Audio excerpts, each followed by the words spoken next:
नवरात्रीचे जे 9 दिवस असतात त्या काळामध्ये देवी ही राक्षसांसोबत युद्ध करून थकलेली असते, दमलेली असते. त्यामुळे नवरात्री झाल्याच्या नंतर म्हणजे दसऱ्यापासून ते कोजागिरी पौर्णिमेपर्यंत देवी ही विश्रांती घेते, देवी ही झोपलेली असते. तर आजच्या व्हिडिओमध्ये आपण जाणून घेणार आहोत की आपल्या घरातले जे देव असतात त्यांची पूजा आपण या काळामध्ये करावी की नाही करावी, याबद्दलचीच माहिती आजच्या व्हिडिओमध्ये आपण बघणार आहोत. त्यामुळे व्हिडिओ शेवटपर्यंत नक्की बघा. तर अनेक घरामध्ये अशी प्रथा आहे की नवरात्री झाल्याच्या नंतर म्हणजे दसरा झाल्याच्या नंतर दुसऱ्या दिवसापासून ते कोजागिरी पौर्णिमेपर्यंत देव हे झाकून ठेवले जातात. देवाची पूजा अर्चा ही केली जात नाही, देवांना स्नान हे घातलं जात नाही, म्हणजे देव हे हलवले जात नाही. तर आपण ह्या गोष्टी पाळायला हव्यात की नाही हव्यात, म्हणजे आता आपल्या पूर्वपार परंपरा चालत आलेल्या आहेत आपल्या आजी आजोबांपासून, किंवा आपण मोठ्यांना बघत आलोय की ते असे देव हे झाकून ठेवतात आणि कोजागिरी पौर्णिमा झाल्याच्या नंतरच आपण देवांना हलवत असतो किंवा त्यांचा जे काही पूजा अर्चा ही आपण करत असतो. परंतु ह्या ज्या काही प्रथा आहेत किंवा ह्या ज्या परंपरा आहेत ह्या आपण जे प्रापंचिक लोक आहेत त्यांच्यासाठी योग्य आहेत का, शास्त्रामध्ये याचा काही संदर्भ आहे का? तर ह्या ज्या प्रथा आहेत किंवा ह्या ज्या परंपरा आहेत तर ह्या फक्त जे 3.5 शक्तिपीठे आहेत, देवींचे शक्तिपीठे असतात, मोठे मोठे मंदिरे असतात, तिथे ह्या गोष्टी पाळल्या जातात. कारण की आपल्या घरातले जे देव असतात किंवा मंदिरातले जे देव असतात त्याचं पावित्र्य आणि आपल्या घरातल्या देवांचं पावित्र्य हे वेगवेगळं असते.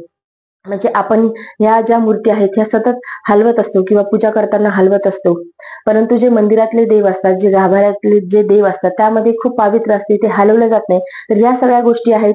तर हे जे आपल्या शास्त्रामध्ये ह्या सगळ्या गोष्टींचे हे जे नियम आहेत हे मंदिरांसाठी सांगितले आहे, आपल्या घरातल्या देवांच्यासाठी नाही. त्यामुळे आपण आपल्या घरातले जे देव आहेत ते हलवू शकतो, त्यांची पूजा करू शकतो. किंवा असं बऱ्याच ठिकाणी पाहिले जाते की फक्त देवीची मूर्ती किंवा फोटो हे हलवली जात नाही, बाकीच्या देवांची पूजा केली जाते.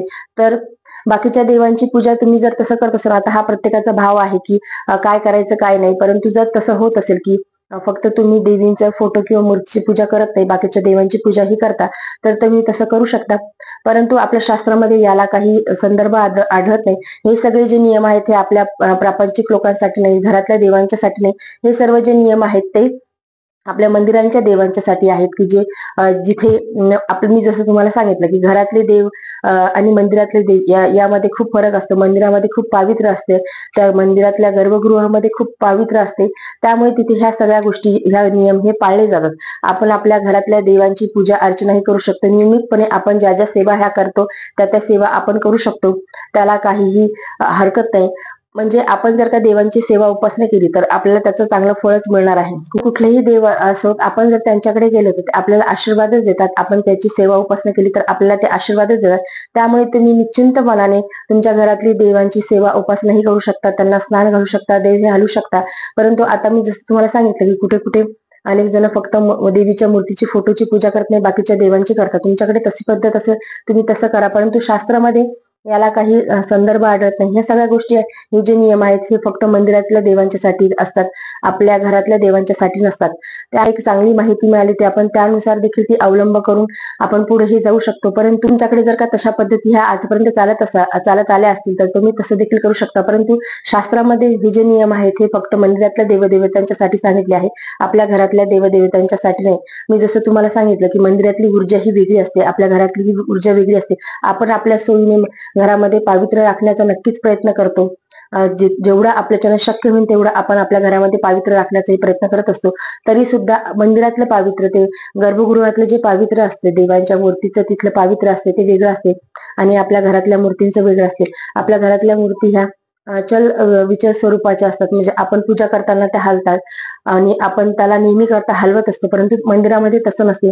मंदिरामध्ये षडोपचार पूजा ही रोज केली जाते, तेवढी आपल्या घरामध्ये होत नाही. त्यामुळे हे जे सगळे काही नियम आहेत हे फक्त मंदिरांसाठी लागू होतात. मंदिरातल्या ज्या मूर्ती असतात किंवा जे 3.5 शक्तिपीठे आहेत तिथे हे सगळे नियम पाळले जातात. आपल्या देवतांची पूजा आपण नियमितपणे जशी आपण आतापर्यंत करत आलो तशी आपण करू शकतो आणि आपण जर सेवा उपासना केली तर त्याचं फळ देखील आपल्याला प्राप्त होते आणि देवदेवतांचे आशीर्वाद देखील आपल्याला मिळत असतात. तर एवढीच माहिती तुमच्यापर्यंत पोहोचवायची होती की अनेक घरामध्ये अशा प्रथा ह्या पाळल्या जातात. देवांना झोपीही घातल्या जाते दसरा झाल्याच्या नंतर. तर शास्त्रामध्ये हे जे नियम आहेत हे आपल्या सांसारिक लोकांसाठी नाही आहेत, हे फक्त मंदिरांसाठी आहेत.